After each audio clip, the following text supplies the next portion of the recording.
Овде нема воздржани. Има само за и против. Се отвараат деликатни прашања, а се бараат конкретни одговори. Кворум, политички магазин на радио Слободна Македонија. Србите имат еден израз: ние зец да побегне. Значи не е зајче да побегне. Што е ова брзање? Зошто е ова брзање? Ако направиме една анализа, сите влади кога се бирале, имал период по 10 дена, 12, 14, 15 и повеќе денови. Ова вакво брзање мене не ми е јасно. И сега малку нешто посериозно, бидејќи ситуацијата е стварно сериозна. Ова мене ми личи на методот Фајрабонд се поминува. Значи, било како да е, што, кој како да е квалитет или не квалитет, на кој начин да е направен да помине. Лично мислам нема да помине, да ви кажам.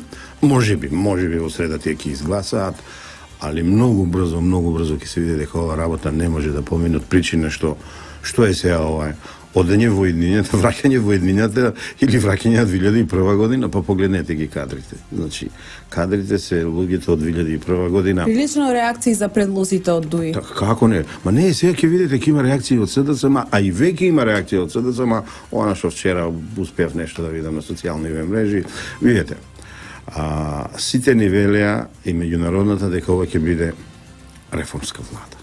Заев од уста не вадеше зборот реформска влада, за Шекеринска да не зборувам. Најмалата и најефикасната и најкомпетентната влада ќе било тоа според нивни зборови. Ајде да видиме кои се овде реформисти. Сите луѓе познати, дали на државно ниво, дали на околно ниво, неуспешни. Неуспешни, значи. Сакате албанскиот блок, сакате македонскиот блок. Кој е овде ново лице кое можеш да кажеш дека еве и да не си љубител на таа опција, да не си симпатизер на таа опција социјалдемократската, мислам да овој човек ќе направи нешто или било што. Не, да бидам искрен. После толку желба да се дојде на власт, после толкова борба недозволена со недозволени средства и со дозволени средства. Еве некако се доаѓа на власт, завене нелегално, нелегитимно, бидејќи се тотални губитници на изборите и во се тоа што ни се случува после изборите. И сега ти да не понудиш, прво, ајде додеме вака, интелектуалец од висок маштаб, кој македонската јавност го знае и ќе каже, ма овде не станува збор за СДСМ, овде не станува збор за ВМРО, овде не станува збор за ДУИ, овде станува збор за Македонија, овој човек ќе го биде. Докажан стручњак, ама докажан, пред се мислам во економската сфера. И таков немаме. На крајот на краиштата очекував некое признато име докажано надвор од Македонија. Во било која област, во култура, ако сакате уметност, економија, политички систем, истражувачката област, да го понудат, надпартиски кадри да ни дадат, па извинете и ние луѓето што не сме наклонити кон оваа опција социјалдемократската, тоест лажната социјалдемократска, бидејќи тие се преправени комунисти, да им да кажеме дека еве и ние ќе им се преклониме, еве и ние ќе ги одобриме нивните предлози. Така да, како и да гледаме, да гледаме со реална диоптрија, да гледаме со објективна диоптрија, да гледаме, ако сакате, со стручна диоптрија, не поминува. Минимум нема овде компетенција, минимум нема квалитет. И сега вие ме прашате за Беса. Да, како ја коментирате одлуката? Сите мои критики кон Беса, Беса мудра испаѓа. Беса не сака да учествува во ова турлитава или каша попара или не знам што човек да каже од влада, од предлози, бидејќи очигледно таму има промучурни луѓе, бидејќи знаат ова нема да оди на долга стаза, знаат дека ова нема да успее, на ивицата на пропаст е со 62 пратеника и еве пазите сега го повлекуваат и нивната поддршка на владата. Ова малку ја менува ситуацијата, бидејќи на господинот Ѓорги Иванов му беше речено дека имат 67, па дури 69, сега се 62. Не знам јас со таква тенка мнозинство дали требаше да му се даде мандатот на Зоран Заев. Не се победници, извинете, Бојана. Значи, тоа е еден микс на губитници, толку тенко.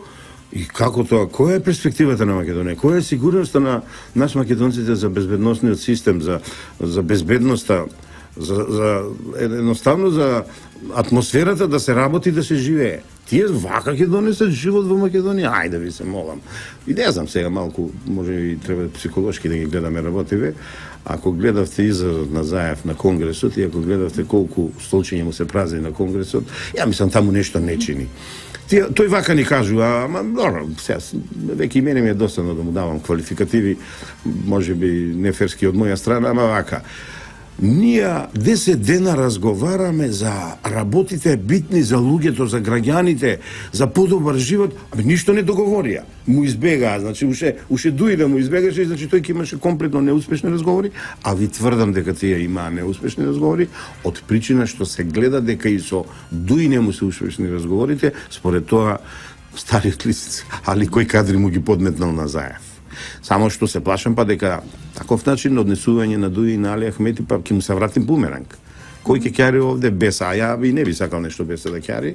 Ова е веќе малку лично, тенденциозно, субјективно, од причина што беса додека во своите програмски... Се чини премногу радикални се. Па да, видиш ме, предухитри убаво го кажуваш тоа, кратко, јасно и концизно, а додека не си ги сменат актите и дека не кажат дека се за развој на Македонија, макар и да биде трансформирана... Зашто нивните принципи, еден од нивните принципи е редефинирање на државата. Па на тоа, не ми доаѓаше зборот на ум, али редефинирањето значи менување на уставот, а кога не се кажува што, не знаеме како ќе не одведе тоа. Значи пак немаме сигурност. Како и да вртите, еве што се случува кога победникот ќе го тргниш, нема да го прифатиш на изборите, а тоа е ВМРО да помане. Докажан 10 години имавме стабилна економска политика и состојба во државата. Пред вчера и завчера еднаш или два пати излегуваше гувернерот на Народна банка, човекот ги кажа показателите, немаме причина да не му веруваме. И сега отеднаш ќе си правиме експерименти и ќе си правиме детски игри, ринги јаја, да ви кажам. Таму има отприлика 3-14 коалициони партнери и кои ќе ги видите луѓето кои се предложени, задоволување на апетитите на тие коалициони партнери. Ама не се прави така реформска. Ја разбирам се. Секој од коалицијата треба да добие дел од колачот. Ама така не се прави реформска влада. Ако сакате и нив можеме да ги анализираме, половина од тие луѓе, ако не и повеќе, порано беа во коалиција со ФМ. Ги знаеме нивните капацитети, мислам на лидерите на овие помаливе партии. И сега, ако реформа во Македонија донесат кадри од типа на Самка и Бримовски, останатите не ги споменуваме од турците во партијава и така натаму, тогаш многу тешко на Македонија, да ви кажам. Многу тешки денови ја чекат. Лично мислам требаше да дојдат млади, стручни кадри или докажано стручни кадри со познати експертизи во областите каде што се докажувале. И ја така го сваќав она зборување у денот по 3 пати на Заев. Ова ќе биде најголемата реформска влада. Ова испадна тавтологија. Испадна, значи блебетење. Ни Р од реформска влада. И сега Господ нека не е напомош. Отприлика јас така го гледам. Кворум, политички магазин на радио Слободна Македонија.